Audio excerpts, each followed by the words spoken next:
We have unique strengths, skills, abilities, and unique contribution to make. I had to find a way to navigate through it. So to help women and men to find a way to navigate through the gender code and create their own unique code. The main thing that I want to do is help people to be who they are.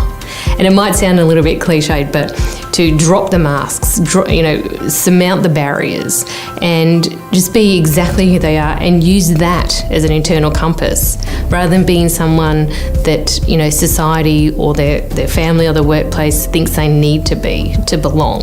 What's really holding us back and what can you do about it?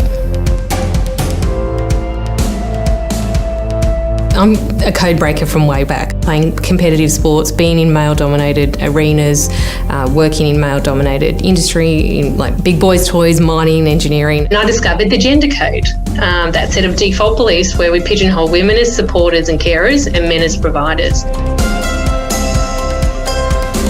By breaking the gender code within us, every one of us can build the confidence to be who we truly are. And we can bring the best of who we are to everything we do. And we can write and execute our own code. When we write our own code, we create the environment for the future code breakers. Rather than basing our lives, our relationships, our work, our identity on outdated gender codes and unrealistic expectations, write your own code and move from feeling invisible to being powerful.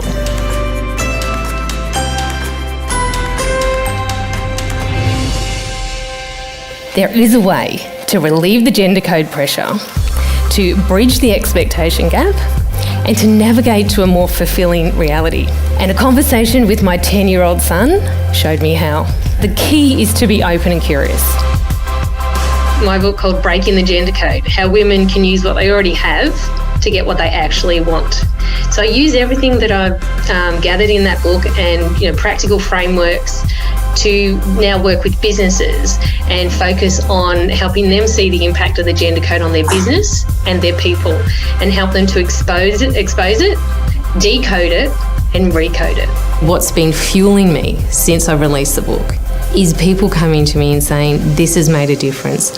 I didn't realise this was going on, around the gender code. We've been deceived, but then you've also provided a framework and a way forward to create your own code and achieve personal agency. I totally understand this idea of a code and how I've been sort of trapped in a world of guilt as well about that. And I just love the fact that it came from, the insight also came from her 10-year-old son. Really happy to have received a copy of her book tonight. Can't wait to go reading it. Learning that we need to change our priorities and create a life that's actually working for us was really helpful. Really excited to read her book. I'm always curious about how the analogies about technology and coding can relate into so many different elements. So even something about gender equality and raising your kids young to think about those things is very motivating. So really exciting. Expectations we place on ourselves sometimes can be quite high. We expect that we can, perform excellent at work, at home, as a parent, as a partner, and I think it's unrealistic. We can't be everything to everyone.